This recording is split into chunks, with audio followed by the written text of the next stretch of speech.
بسم اللہ الرحمن الرحیم. دیکھیے نور الانوار کا صفحہ کون سا ہے میرے بھائی؟ 25 ہے نا؟ ہاں. تو بات چل رہی تھی خاص میں سے امر کی، اور خاص میں سے ایک امر ہے، اور امر کی لغوی تعریف بھی کی گئی اور شرعی تعریف بھی کر دی گئی، اور اس کی یہ وضاحت کی گئی کہ اس کی مراد یعنی وجوب صیغہ لازمہ سے خاص ہوتی ہے. دونوں ایک دوسرے کے لیے ضروری ہے. لازم و ملزوم. لازم و ملزوم کا مطلب یہ ہے کہ امر کی مراد صرف صیغے سمجھ میں آتی ہے، صیغے کی مراد صیغے سے امر ہی ثابت ہوتا ہے. تو اس کو بولتے ہیں عام اپنی اردو زبان میں کہ وجوب صرف امر سے ثابت ہوتا ہے، اور امر صرف وجوب کے لیے ہوتا ہے. بولیے، امر صرف وجوب کے لیے آتا ہے اور وجوب صرف امر سے ثابت ہوتا ہے. پھر ایک مرتبہ بول رہا ہوں، اور سے سمجھو.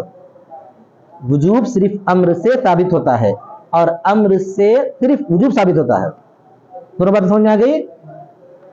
دیکھیے، حتی لا یکون الفعل موجبا ثم صرح بعد ذلك بنفی الترادف قصدا. پھر مصنف نے صراحت کر دی ترادف کی نفی کی قصدا. ترادف کی نفی کا مطلب یہ ہے کہ فعل سے، ترادف کی نفی کا مطلب یہ ہے کہ وجوب امر کے ساتھ ساتھ کسی اور چیز سے ثابت نہیں ہوتا. بولو، وجوب امر کے ساتھ ساتھ اس سے یعنی فعل سے ثابت نہیں ہوتا. تو اس کو جو ہے صراحتاً ذکر کر رہے ہیں. حتی لا یکون الفعل موجبا، یہاں تک کہ فعل نہیں ہوگا واجب کرنے والا. فعل نہیں ہوگا واجب کرنے والا.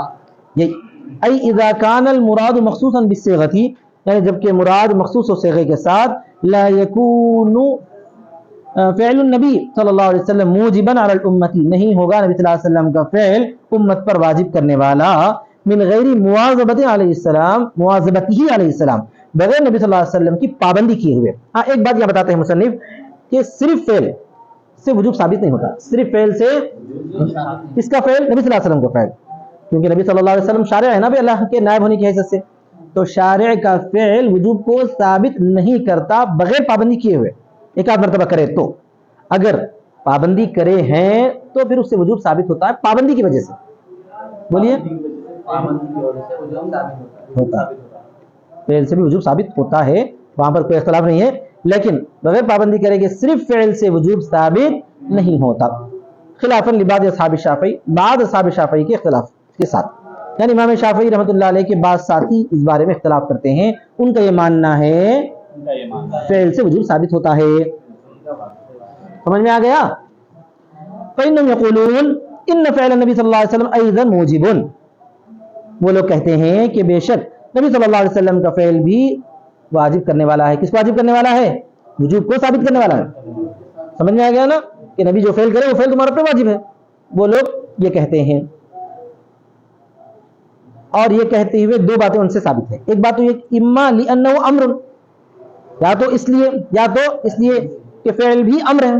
فعل بھی امر ہے مطلب نبی زبان سے بولے اور عمل کریں، دونوں میں کوئی فرق نہیں بولتے ہیں. نبی صلی اللہ علیہ وسلم زبان سے بولے نماز پڑھو تو نماز پڑھنا فرض ہو گیا. نبی صلی اللہ علیہ وسلم پڑھ کے بتائے تب بھی نماز پڑھنا فرض ہو گیا، چاہے بولیں چاہے نہ بولیں. تو دونوں بھی امر ہیں ان کے پاس، دونوں بھی. سمجھ میں آ گیا؟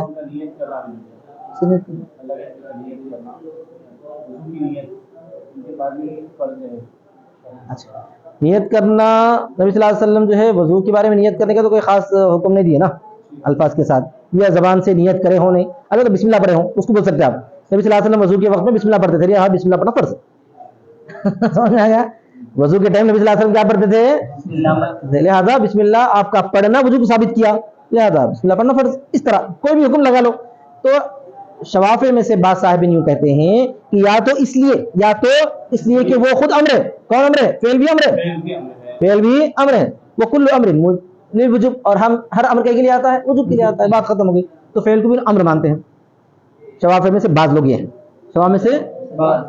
لیکن دوسرے بعض لوگ یہ ہیں کہ وہ اما لانه مشارک للامر القولی فی حکم الوجوب. دوسرے بعض شوافع یہ کہتے ہیں کہ یہ ڈائریکٹ امر تو نہیں ہے، فعل امر تو نہیں ہے. امر کے لیے صیغہ ہونا پڑتا، کچھ چیز حکم کرنا پڑتا، لیکن فعل میں حکم کرا تو نہیں گیا. فعل میں حکم کرا تو نہیں گیا ہے، ڈائریکٹ وہ امر تو نہیں ہے، لیکن جو ہے یہ امر قولی کا شریک ہے. کیا بولتے ہیں اس کو؟ امر قولی کا شریک. تو پہلی شکل میں زیادہ فرق نہیں ہے، تھوڑا سا فرق ہے. پہلی صورت میں یہ بتایا گیا تھا بعض اصحاب شوافی کی طرف سے کہ امر کی دو قسمیں ہیں، امر کی دو قسمیں، ایک فعلی دوسری قولی. بس وہ پہلے والے ہی پڑھتے، یا تو اس لیے کہ دوسری شکل جو بتا رہے ہیں، یا اس لیے کہ امر تو فعل ہی ہے، امر تو قول ہی ہے، امر تو قول ہی، لیکن فعل بھی قول میں شریک ہے، فعل بھی قول میں شریک. جیسے آج کل کے ہندو لوگ سناتنی بولتے ہیں نا کہ اصل معبود تو ایک ہی ہے، ایشور، اصل معبود تو ایک ہی ہے، ایشور، لیکن یہ دوسرے بھگوان وغیرہ جو ہے رام کرشنا، یہ وشنو وغیرہ وغیرہ، یہ سب کیا اس کے عبادت میں شریک ہے. سمجھ میں آ گیا؟ ہاں، تو اصل تو ایک ہی ہے، امر اصل کیا ہے؟ قولی ہوتا ہے، لیکن فعل بھی امر قولی کے شریک ہے حکم میں، فعل بھی حکم میں یعنی وجوب کا حکم دینے میں. سمجھ گئے؟ وَهَذَا الْخِلَافُ بَيْنَنَا وَبَيْنَهُ فِي كُلِّ مَا لَمْ يَكُنْ سَهْوًا مِنْهُ عَلَيْهِ السَّلَامُ وَلَا تَبْعًا وَلَا مَقْصُودًا بِهِ.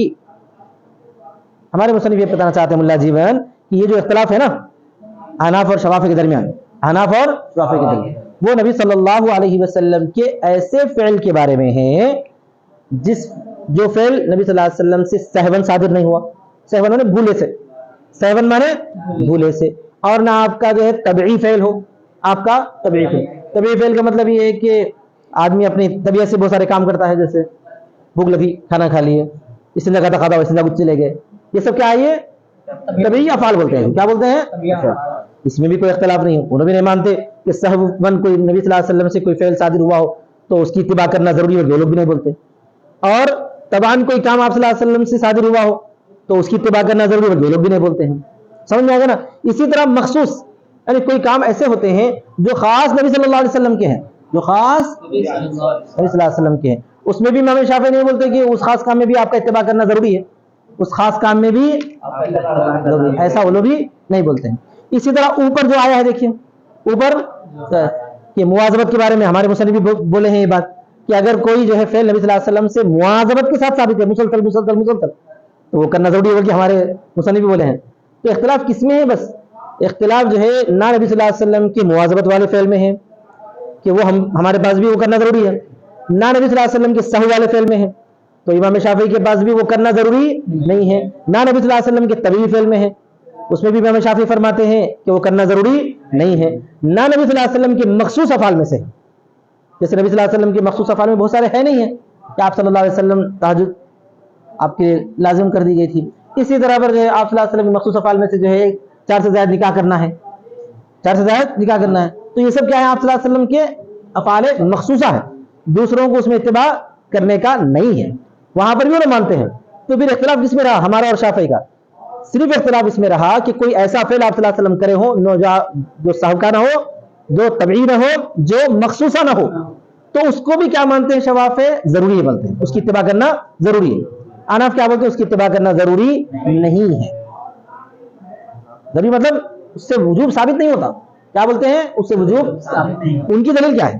ان کی دلیل ہے نبی صلی اللہ علیہ وسلم کا قول. شوافی کی دلیل پہلے سمجھ رہے ہیں، اس میں نہیں ہے، وہ میں ذکر کرو کہ آپ صلی اللہ علیہ وسلم نے نماز کے بارے میں فرمایا صلو کما رأیتمونی اصلی، تم نماز پڑھو جیسے مجھ کو پڑھتا ہوا دیکھ رہے ہو. تو کما رأیتمونی اصلی دلیل لیتے وہ لوگ، میں جیسا پڑھ رہا ہوں ویسا پڑھنا تم پر فرض ہے، میں جیسا پڑھ رہا ہوں ویسا پڑھنا تم پر فرض ہے. تو حناف کیا دلیل لیتے ہیں وہاں پر؟ حناف یہ بولتے ہیں کہ اس فعل کی وجہ سے وجوب ثابت نہیں ہوا، بلکہ نبی صلی اللہ علیہ وسلم نے یہ کہا ہے نا، نبی صلی اللہ علیہ وسلم سلو جو فرمایا ہے، نبی صلی اللہ علیہ وسلم نے سلو جو فرمایا تم نماز پڑھو جیسے مجھے پڑھتا ہوا دیکھ رہا ہو، اس قول سے وجوب ثابت ہو رہا ہے. نبی صلی اللہ علیہ وسلم سلو بول کر فرمایا کہ میرے افعال کو دیکھو، میرے افعال کو اب دیکھو، میں جیسا کر رہا ہوں ویسا کرو.